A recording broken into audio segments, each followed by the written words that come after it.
지난 시간에는 우리가 한나의 기도에 대해서 살펴보았습니다.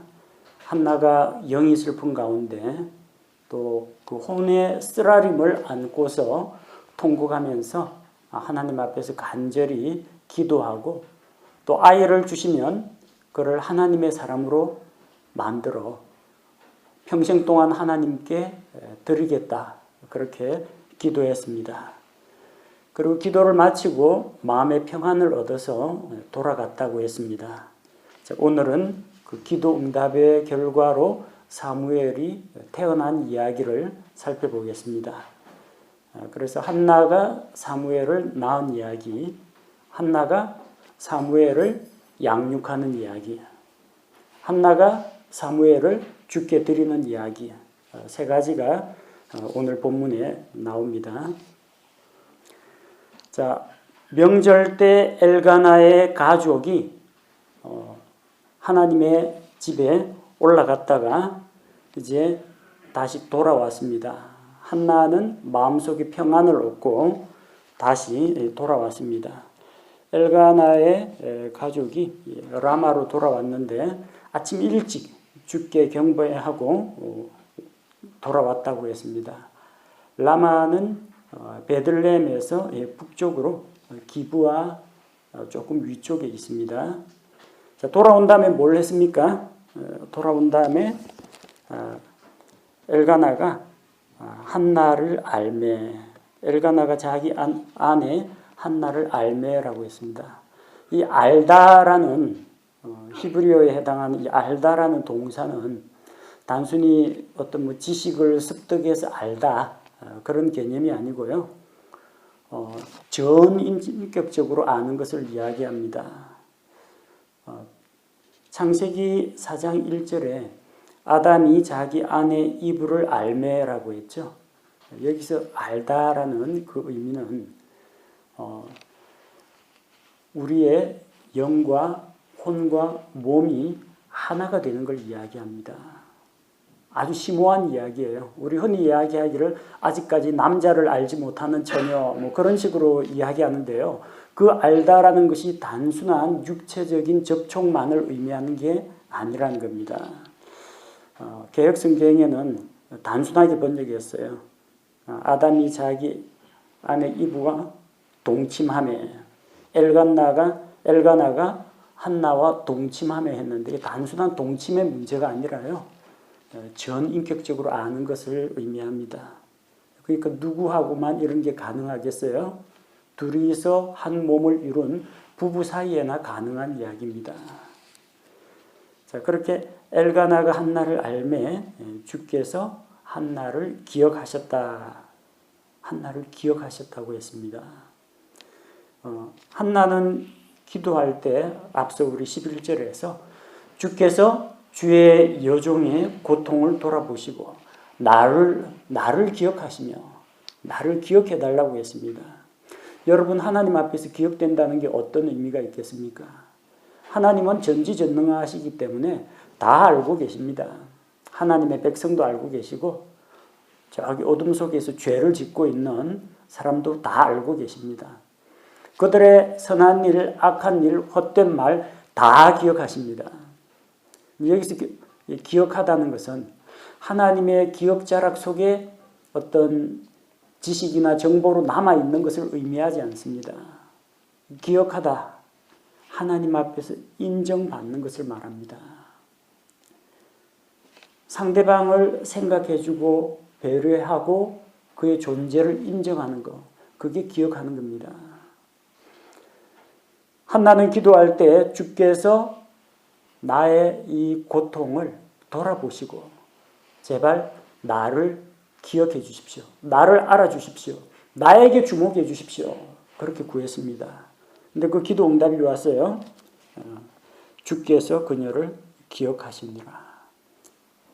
단순히 그 한나라는 여자가 있었지 하나님 머릿속에서 기억으로 남아있는 게 아니라 기억하셨다. 그 결과 어떻게 됐어요? 20절에 그러므로 한나가 수태를 합니다. 수태하여서 아들을 낳게 됩니다. 하나님께서 한나를 기억해 주시고 그녀의 아픔을 돌아보신 것을 볼 수가 있습니다. 그래서 우리가 기도할 때 기도만 하고 그걸로 끝나서는 안 됩니다. 이번 시험 잘 보게 해주십시오. 기도하고 뭐 해야 돼요? 공부해야죠. 시험 공부해야죠. 그리고 시험 성적 좋게 나오게 해주십시오. 기도하고 시험장에 가야죠. 아니, 시험도 안 보고 무슨 시험 성적 잘 나오게 해달라고 기도하겠습니까? 하나님께서 하실 영역이 있고 우리가 해야 할 영역이 있습니다. 구하라? 그러면 너에게 주실 것이요. 찾으라? 그러면 찾을 것이요. 문을 두드리라? 그러면 너희에게 열릴 것이니. 구하고 찾고 두드려야 됩니다. 계속 구하기만 하고 골방에서 구하기만 하고 하나님 이사갈 집 구합니다. 방 안에 계속 구하기만 하면 어떡해요? 돌아다니 봐야죠. 부동산 중개소 돌아다니면서 집 보러 다니고 찾으러 다녀야죠. 그 다음 이거 괜찮겠다면 이제 똑똑 집주인 만나보고 또 계약을 하기 위해서 직접 다가가야죠. 아들을 주십시오 기도하고 주실 줄 믿습니다 했는데 집에 가서 아무것도 안 하면 어떻게 돼요? 못 얻습니다. 기도하고 뭘 했어요? 엘가나가 자기 아내 한나를 알았습니다. 서로 부부 사이에 영적으로, 정신적으로, 육체적으로 소통이 있었다는 겁니다. 그렇게 한나를 알매 주께서 그녀를 기억하시고 아들을 주셨다는 이야기입니다. 두 가지 같이 가야 됩니다. 엘가나가 한나를 아는 것, 주께서 그녀를 기억하시는 것. 그래서 그 결과 한나가 수태하여 임신을 해서 아들을 낳게 됩니다. 그 아이의 이름을 사무엘이라고 지었습니다. 우리가 지금 공부하고 있는 이 성경책이 사무엘기상이죠. 드디어 사무엘이라는 이름이 등장했습니다. 자, 사무엘이라고 했는데 그 이름은 내가 주께 그를 구하였기 때문이라. 그래서 사무엘이라고 지었다는 겁니다. 사무엘, 쉐무엘 그 이름의 뜻은 하나님께 구함이라는 뜻입니다. 우리 한국의 기독교가 들어온 이후에 성경 속 그 인물의 이름을 따가지고 이름을 짓는 가정들이 많이 있습니다. 그래서 요셉이라는 이름도 자주 등장하고요. 그다음 가장 많이 등장하는 이름이 사무엘입니다. 대부분 보면은 사연이 있더라고요. 자녀를 갖지 못해가지고 하나님께 간절히 기도해서 기도의 응답으로 받았을 때 사무엘이다. 한나와 같이 사무엘이라고 이름을 짓는 경우가 있습니다. 물론 이름 지었다고 사무엘처럼 위대한 사람이 되지는 않습니다. 부모가 간절한 그런 기대와 열망을 가지고 성경적으로 좋은 이름을 지어줬으면 이름값을 해야 됩니다. 자기 이름에 합당한 생활을 해야 그 성경 인물과 같은 또 그 이름에 어울리는 사람이 되는 겁니다. 자, 그래서 이 한나가 아들을 낳아서 사무엘을 낳아서 이제 하나님께 드리기 전에 집에서 양육을 합니다. 21절에 보니까 엘가나와 그의 온 집이 해마다 희생물을 드리기 위해서 하나님의 집에 올라갔습니다. 당시에는 하나님의 집이 실로에 있었습니다. 실로까지 올라갔습니다. 엘가나도 레위 사람인데 그는 성막 옆에서 섬기는 사람이 아니었고 그는 이스라엘 각 지파, 그중에서 유다 지파 여기에 흩어져 사는 레위인 가운데 한 사람이었습니다. 자기가 사는 곳에서 명절이 되면은 식구들을 데리고 1년에 3차례 이상 하나님의 성소를 방문해서 거기에서 희생물을 드리고 서원 헌물을 드리고 화평 헌물을 드리고 그를 위해서 다 올라갔습니다. 그렇게 올라가는데 한나는 올라가지 않았다고 합니다. 22절에 한나가 올라가지 않았는데 왜 올라가지 않았느냐? 남편에게 이제 부탁을 합니다. 아이의 젖을 뗄 때까지는 내가 올라가지 않고 그 뒤에 아이의 젖을 뗀 이후에는 그를 데리고 가서 주 앞에 그를 보여드리고 그때부터는 아예 영원토록 하나님께 그를 드리겠다. 그렇게 작정을 한 겁니다. 자, 그래서 젖을 뗄 때까지는 한나가 사무엘을 양육하게 됩니다. 이 아이 사무엘은 어려서 어머니 한나의 영향력 가운데에서 양육을 받습니다. 어린 자녀에게 있어서 태어나서부터 젖을 떼기까지 이때까지가 참 중요한 시기입니다. 왜 중요한 시기냐면 이 시기에 육체적으로 정신적으로 급속한 성장이 이루어집니다. 하루가 다르게 커가요. 그리고 몸을 움직일 수 있는 운동 능력도 개발되고 그 다음에 이 지능도 개발이 되고 말도 늘어갑니다. 이때 잘 잡아야 됩니다. 그래서 유대인들은 아이가 태어나서부터 젖을 떼기까지 이 시기를 아주 특별한 시기로 생각합니다. 젖을 떼면은 잔치를 엽니다. 잔치를. 우리나라에서는 보통 낳으면은 이제 출산 축하해가지고 축하 행사하고요. 그 다음에 아이가 100일이 지나면은 또 100일 잔치합니다. 첫 돌이 되면 돌잔치를 합니다. 그런데 유대인들은 뭐 100일 잔치, 돌잔치가 없고요. 젖을 떼는 날 큰 잔치를 열게 됩니다. 왜냐하면 이게 그 아이가 젖을 뗀다라는 것은 어려서 어머니의 훈육을 받다가 이제 스스로 독자적인 생명체, 물론 엄마 뱃속에서 나오면 독자적인 개체이긴 합니다만 독자적으로 살아갈 수 있는 부모 곁을 아예 떠나서 뭐 자립하는 건 아닙니다만 독자적으로 살아갈 수 있는 하나의 인격체, 사람이 된다고 믿었기 때문입니다. 그래서 이 젖을 떼는 시기가 단순히 젖 먹이다가 이제 젖이 안 나와 젖을 뗀다 그런 의미가 아닙니다. 그보다 더 깊은 의미가 있습니다. 젖을 먹이는 동안 어머니가 아이를 이제 돌봐줍니다. 말을 겁니다. 그리고 아이에게 언어를 가르칩니다. 올바른 자세와 생활 습관을 가르칩니다. 아이가 성장하면서 이걸 스펀지가 물을 빨아들이듯이 다 배우게 됩니다. 상당히 중요한 시기예요. 출애굽기 2장 9절에서 10절에 보면은 파라오의 딸이 그 갈대 상자 속에 있던 모세를 발견하고 아이를 건져가지고 보니까 아이가 웁니다. 근데 마침 그 미리암이 숨어서 지켜보고 있다가 내가 당신을 위해서 젖 먹이는 여인을 데려올까요? 그 제안을 해서 모세를 직접 낳은 모세의 엄마, 그 자기 엄마를 데리고 옵니다.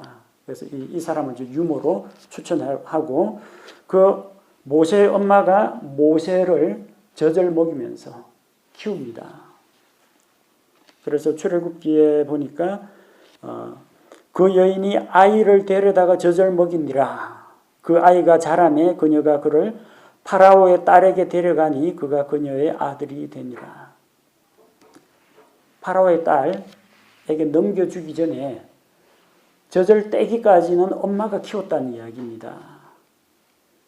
그동안에 이 아이 모세는 히브리 언어를 배우고 히브리 역사를 배우고 그리고 하나님의 말씀들, 아브라함 언약을 배우고 이런 것들을 다 배웠습니다.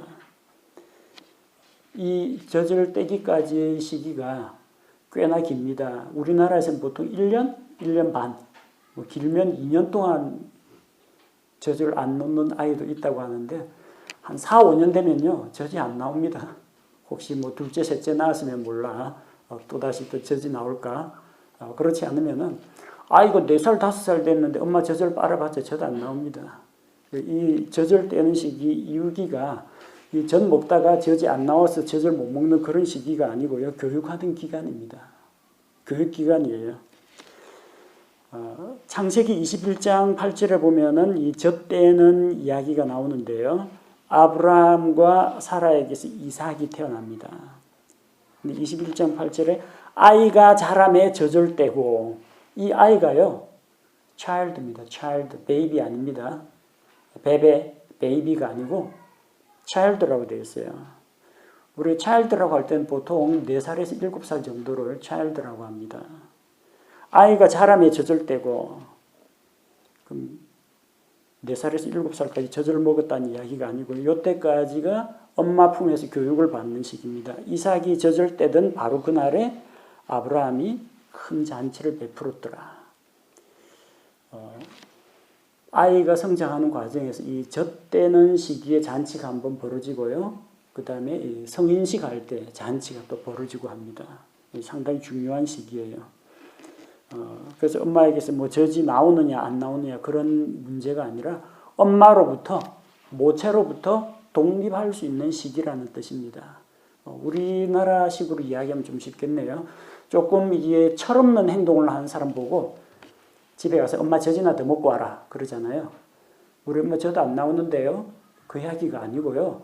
아직까지 너는 엄마의 보호와 관심과 양육, 훈육이 필요하다. 그 이야기입니다. 아직까지 교육을 제대로 못 받았다는 이야기예요. 자, 그래서 이 젖을 떼는 시기를 구약시대 이스라엘 사람들, 유대인들은 언제로 잡느냐면 보통 5살 정도로 꼽고 있습니다. 당시에는 뭐 영아 사망률이 높기 때문에 태어나가지고 뭐 1년 넘기지 못하고 죽는 그런 경우도 있는데, 그 베이비, 갓난 아기가 차일드로, 어린 아이로 자랐다 하면은 이제는 안심해도 될 때입니다. 그러니까 한 5살 정도 되면요, 말도 하고, 심부름도 하고, 자기 그 대소변도 다 가리고, 자기 생활 습관, 스스로 옷 입고, 씻고 하는 거 다 됩니다. 독자적인 생활이 가능하다는 이야기입니다. 왜 이때까지 기다렸느냐? 첫 번째는 어린아이에게 엄마의 관심이 필요하기 때문입니다. 하나님께 바치겠습니다 해가지고 갓난아기를 엘리 갖다 주면 엘리가 무슨 수로 젖을 먹입니까? 내 기저귀나 갈아야 되고, 젖 먹이는 사람 데려다 젖 먹이고 애 키워야 되는데, 할아버지가 그럼 의자에 앉아가지고 제대로 움직이지도 못하는 엘리한테 그런 짐을 맡길 수는 없죠. 가서 하나님께 드리겠습니다 했는데 왜 드린다고 했어요? 주님 앞에서 섬기도록 하기 위해서 드린다고 했어요. 그러면 이제 아장아장 이제 막 걸음마 시작한 1살짜리, 2살짜리 데려가 봤자 아무 쓸모 없습니다. 성소에서 섬기는 일을 하려면 최소한 5살이나 그 이상은 되어야 가능하다는 겁니다. 그래서 아이 사무엘이 주의 집에서 섬기는 일을 바로 할 수 있도록 그때까지는 한나가 사무엘을 양육한 겁니다. 그래서 22절에 한나가 하는 이야기가 그거예요.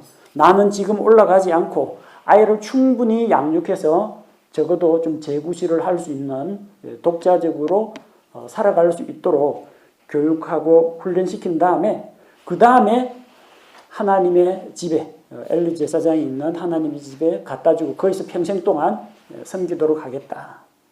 완전히 독립할 수 있도록 준비를 시켜서 하나님께 바치겠다는 이야기입니다. 그래서 이런 한나의 제안을 듣고 남편이 승낙을 했습니다. 아내가 아무리 이런 결심을 하더라도 남편이 허락을 안 하면은 곤란한 일이죠. 다행히 엘가나는 한나의 이야기를 듣고 그 말에 동의했습니다. 이제 하나님의 집에 데려다 주고 너는 하나님의 사람이다 하고 줘버리면 그 다음에는 다시 보기 어려워요. 뭐 물론 1년에 한 3차례 정도 방문해서 보긴 하겠지만 떨어져 살아야 됩니다. 다 자란 장성한 애도 저기 군대 보내면 막 보고 싶고 그러는데, 이제 한 5살 먹은 아이를 떠나보내려면 얼마나 마음이 아프겠어요. 그래서 헤어지기 전에 아이하고 충분한 그 유대감, 이걸 가지면서 아이하고 좋은 시간을 가지라고, 당장은 성소에 올라가지 않아도 좋으니까 집에서 아이를 돌보게 합니다. 그리고 엘가나가 당신의 기도를 들으시고 응답을 해 주셨으니까 주께서 자신의 말씀을 확증하시기 원하노라. 이제 서원을 들어주셨다는 건 뭐예요? 우리 쪽에서 하나님께 이걸 드립니다 하면 하나님께서 그는 내가 하나님의 사람으로 나사를 사람으로 평생 동안 들어 사용하겠다. 하나님께서 이 부분을 해주시기를 원하는 겁니다. 그래서 사무엘을 하나님의 사람으로 받아주시고 사용해 주시는 것, 그것이 하나님께서 자신의 말씀을 확증하시는 겁니다. 자, 이렇게 해서 한나가 사무엘을 양육을 합니다.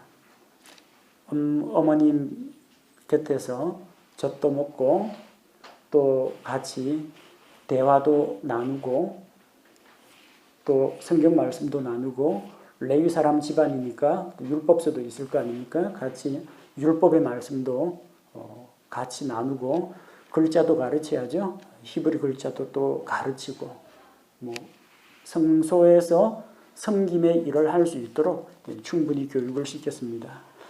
이렇게 아이가 다 갖추어진 다음에 이제 드디어 한나가 사무엘을 주께 드리게 됩니다.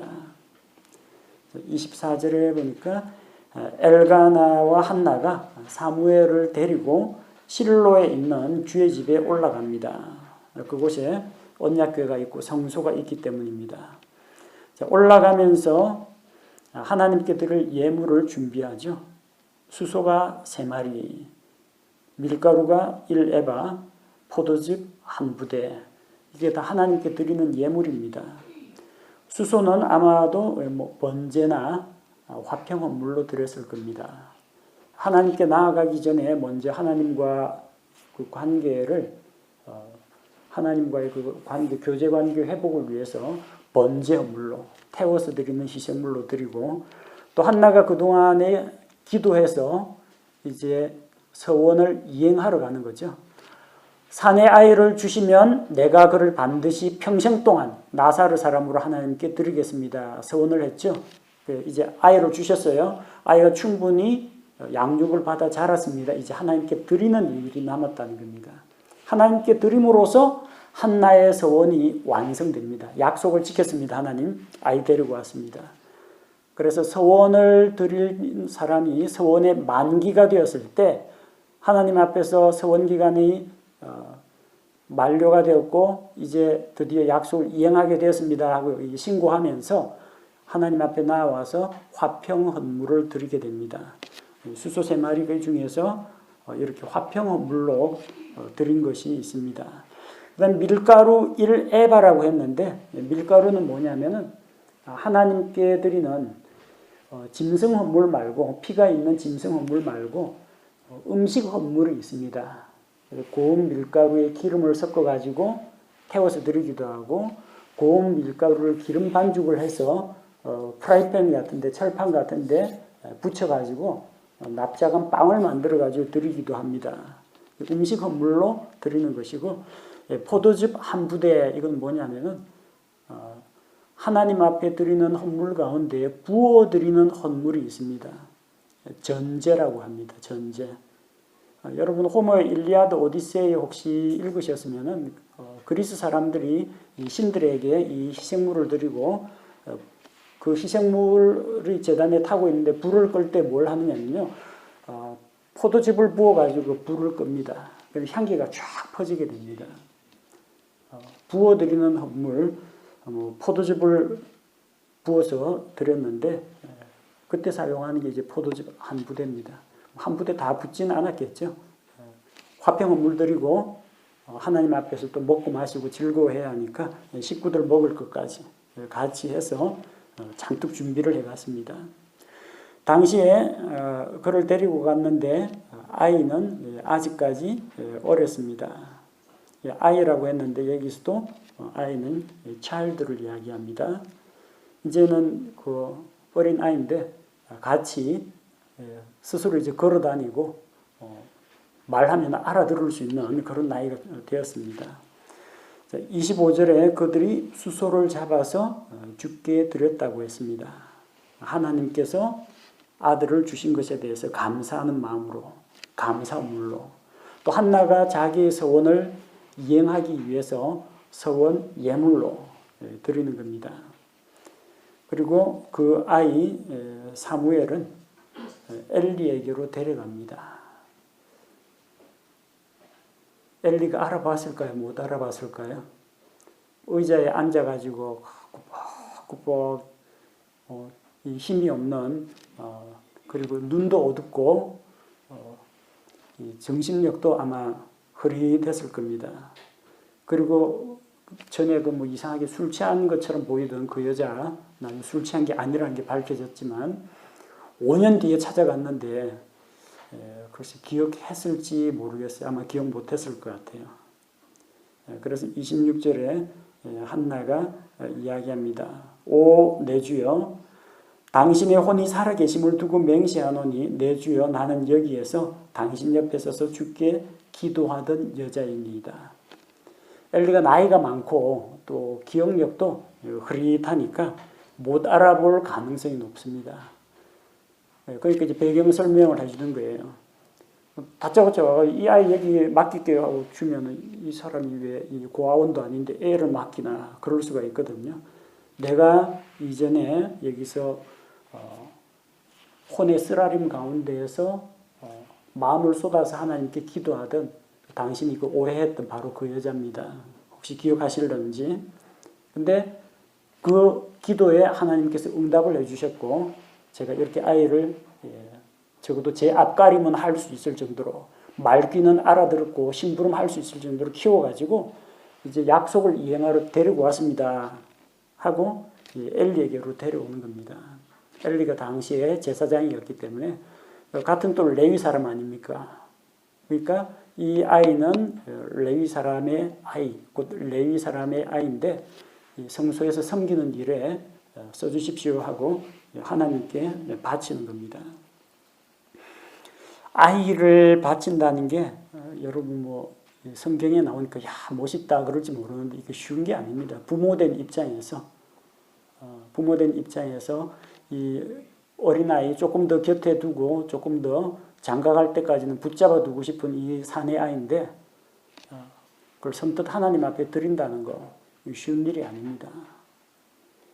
혹시 그 하나님께서 그 아이 뒤에 뭐 연년생으로 계속 아이를 주셨다 그러면은 뭐 여러 아들 가운데 뭐 큰애는 드리죠. 그럴 수도 있겠는데 그 사무엘을 드린 이후에 또 다른 자녀들을 하나님께서 주시긴 합니다만 근데 지금 사무엘을 하나님께 드릴 때까지는 다른 자식이 없어요. 이거 바치는 거는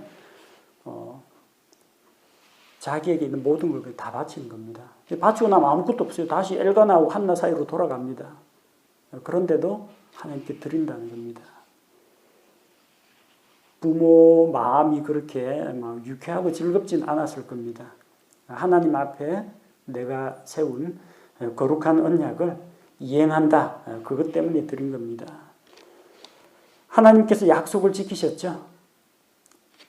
하나님 나의 기도를 들으시고 나를 기억하사 아들을 주시면 이렇게 하겠습니다. 아들을 주시면 아들을 주셨잖아요. 하나님 쪽에서는 이행하셨습니다. 자 그러면은 이제 한나가 약속을 지킬 차례입니다. 그래서 이 아이를 드리는 거. 하나님과 맺은 약속은 지켜야 됩니다. 한나가 서원 예물을 가지고 헌물을 드리면서 드디어 약속을 지키게 되었습니다 하고 나아왔습니다. 자신을 주께 드리는 그 서원을 하는 사람은 일정 기간을 정하게 됩니다. 그 기간 중에 자기를 구별합니다. 나사르 사람의 서원이 그러합니다. 사무엘 자신이 서원을 한 것이 아니라 한나가 태어날 아이를 위해서 서원을 했습니다. 아이를 주시면은 그 아이가 태어나면 평생 동안 드리겠습니다. 민수기 6장 12절에 자신을 주께 드리기로 하는 서원, 구별된 자의 서원, 그 나사르 사람의 서원이죠. 그는 자기를 구별하는 날들을 주께 거룩히 구분하여 드리라고 했습니다. 근데 사무엘은 언제부터 언제까지예요? 평생 동안입니다. 그가 살아있는 동안 내가 그를 드리겠습니다. 그러므로 나도 그를 주께 빌려드렸으며 그가 살아있는 동안 그를 주께 빌려드립니다. 그렇게 일평생 사무엘은 하나님의 사람으로 살아가게 됩니다. 아니, 사무엘은 태어나기도 전에 엄마 혼자서 다 아들 인생 엄마가 대신 다 결정해놓고 이래도 됩니까? 하실지 모르지만 그것 때문에 젖대는 동안에 한나가 열심히 설명했을 겁니다. 너는 원래 이 세상에 태어날 수 없는 존재였다. 엄마가 아이를 못 낳는 여자다. 근데 하나님께 기도해가지고 너가 태어났다. 하나님께 뭐 걸고 기도했느냐. 아이를 주시면 나는 그를 하나님의 사람으로 만들겠습니다. 그렇게 서원을 했다. 그게 바로 너다. 태어나서부터 한 5살 때까지 계속 이야기 들었을 겁니다. 그래서 사무엘이 그 어머니의 말씀을 듣고 충분히 알아듣고 이해하고 동의했으리라 생각합니다. 당사자가 싫다고 하면 나 나사를 사람 안 할래 하면 어쩌겠습니까? 근데 사무엘은 어머니가 하나님과 그 세운 언약, 그 언약을 이행하는데 전혀 문제 제기를 하지 않았다는 겁니다.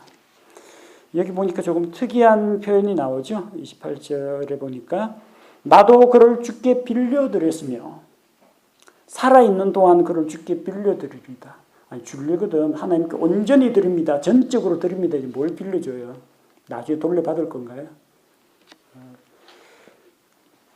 이왕 하나님께 드릴 거 그냥 다 드리는 게 아예 그냥 가져가십시오. 드리는 게 맞지 않습니까? 근데 왜 빌려드린다고 하느냐? 빌려드린다는 말은 내 게 아니기 때문에 그렇습니다. 내 거 같으면 이거 내 건데 너 줄게. 그게 가능합니다. 내 게 아니에요. 누구 거예요? 하나님 거예요. 한나는 이 아들 사무엘이 자기 것이 아니라 하나님께서 맡겨주신 하나님의 선물이라고 생각했습니다. 내 것이라면 내가 준다, 만다. 내가 결정이 가능합니다. 내 것이 아니기 때문에 내가 하나님께서 나에게 맡겨주셨는데 내 거 아닙니다. 하나님의 소유입니다. 근데 내가 그걸 다시 하나님께 빌려드립니다. 그렇게 이야기한 겁니다.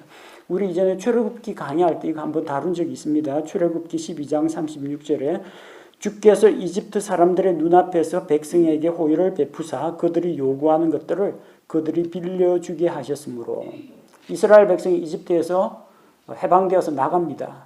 그래서 이집트 사람들에게 빌립니다. 금보석, 은보석, 목재, 그리고 뭐 양식, 가축 뭐 달라는 거 빌립니다. 그거 갖고 이집트 나갑니다. 언제 돌려줘요? 안 돌려줍니다. 근데 왜 빌려준다고 하느냐? 그것도 원래 이집트 사람들 거 아니에요. 금, 은, 보석을 이집트 사람들이 창조했습니까? 누가 창조했어요? 하나님께서 창조하셨습니다. 그들은 나그네로 이 세상에 왔다가 자기가 수고하여 얻은 금, 은, 보석, 양식 이것을 쓸 만큼 쓰다가 놔두고 갑니다. 죽을 때 그거 갖고 가지를 못해요. 그럼 그 다음 사람이 와서 그거 또 가지고 또 쓰는 겁니다. 그 땅에서 그 금부치, 보석, 다음 사람이 또 쓰는 겁니다. 하나님께서 창조하신 건데 이집트 사람들이 가지고 있다가 그게 사용자가 이스라엘 사람으로 바뀌었어요. 이스라엘 사람이 야, 수지 맞았다. 이건 내 거 그랬느냐? 아닙니다. 자기 거가 아니에요. 하나님께서 맡겨주신 거예요. 그 언제? 성막 만들 때 하나님께 금, 은, 보석 있는 사람 갖고 오라고 하니까 또 다 가져왔습니다. 아까울 거 없어요. 내가 이집트에서 금, 은, 보석으로 월급 받은 것도 아니고 나올 때 하나님께서 이집트 사람들이 호의를 베풀어서 준 겁니다. 그래서 나도 아낌없이 하나님께 또 드리는 겁니다. 이게 우리의 경제 생활입니다. 우리가 무에서 유를 창조해가지고 뭔가를 얻는 것은 없어요. 하나님께서 주신 것을 가지고 가공하고 어떻게 손질하고 조금 부가가치를 조금 더해가지고 뭔가를 순환시키는 겁니다. 주인은 누구예요? 하나님이십니다. 우리는 이용자, 사용자입니다. 사용할 만큼 사용하다가 세상 떠날 때 다 두고 갑니다. 그래서 우리 건 없어요. 우리는 소유주가 아닙니다. 하나님께서 우리에게 맡겨주신 것을 잠시 관리하고 사용하다가 떠나는 존재라는 겁니다. 여러분 이렇게 생각하면 마음 참 편합니다. 내 돈 하면 아까워 죽을 지경이죠. 하나님께서 나에게 맡겨주신 돈 하면은 여러분 마음이 좀 편할 겁니다. 내 아들 하는데 내 아들이 내 기대대로 안 돼요. 막 받습니다. 내가 너를 어떻게 낳았는데, 내가 너를 어떻게 키웠는데 하면서 원망과 자기의가 막 드러납니다. 입장 좀 바꾸어 생각해 보세요. 누구 아들? 하나님 아들. 하나님께서 나한테 맡겨주신 아들. 속이 편합니다. 최종 책임자 누구예요? 하나님이 책임지셔야 됩니다. 나는요, 관리인입니다. 부모 역할을 하면 됩니다. 우리에게 있는 것 가운데 우리 게 없어요. 하나님 겁니다. 한나는 이런 마음가짐을 가지고 있었기 때문에 사무엘을 집에서 데리고 있어도 괜찮고 하나님께 드려도 괜찮고 어차피 내 거 아닌데, 어차피 하나님 건데 기꺼이 하나님께 드릴 수가 있다는 거예요. 내 거 하면요, 내가 수고하여 번 내 돈 하면요, 이거 하나님께 절대 못 드립니다. 하나님께서 내게 주신 것 하면은 내가 주신 것 가운데 일부를 구별하여 드릴 수가 있는 겁니다. 한나와 같은 그런 믿음을 우리가 좀 배워야 되겠습니다. 어떤 믿음요? 기도하는 믿음. 또 기도하고 기도만 하고 끝나는 게 아니라 실천과 행동으로 옮기는 사람이 되어야 됩니다. 구하고 찾고 두드리는 그런 사람이 되어야 합니다. 아들을 주옵소서 하고 기도만 하면은 임신 안 됩니다. 엘가나와 한나가 서로를 알아야 됩니다. 둘이 하나가 되어야 됩니다. 그래야 주께서 그녀를 기억하시고 그녀에게 아이를 주실 수가 있습니다. 어릴 때 자녀 교육 중요합니다. 자녀가 어릴 때 좋은 관계를 맺고 잘 가르쳐야 합니다. 정서적으로 안정되게 또 필요한 것들을 가르치고 공급하고 유아기 때가 참 중요합니다. 그리고 그 이어지는 아동기도 중요하고요. 청소년기 참 중요합니다. 청소년기 지나가지고 이제 어른이 돼가지고 독립하면요, 이제 부모가 잡으려고도 못 잡습니다. 자기 인생 자기가 가버립니다. 그때가 되기 전에 젖먹이는 엄마의 심정으로 잘 보살피셔야 합니다. 너무 늦다는 법은 없어요. 아직까지 품 안의 자식일 때 잘 돌보면 됩니다. 한나의 믿음, 내 것은 아무것도 없고 모든 것이 주께로부터 왔고 모든 것은 주의 것입니다. 이런 고백을 해야 됩니다. 우리가 가진 지식, 재물, 건강, 시간, 재능, 내 것은 없습니다. 모든 것이 주님께로부터 왔고 주님께서 선물로 주셨고 나에게 맡겨주셨습니다. 그럼 주님께서 나에게 주신 것이기 때문에 나는 거저 받았으니 하나님께 드리는 것도 아깝지가 않고 주님을 위해서 사용하는 것도 아깝지가 않다는 겁니다. 하나님의 주인 되심을 생각하고 우리는 선한 청지기, 관리인이라는 생각을 가질 때 우리가 여러 가지 걱정, 근심에서 벗어날 수가 있습니다. 한나의 믿음을 본받는 성도들이 되어야겠습니다.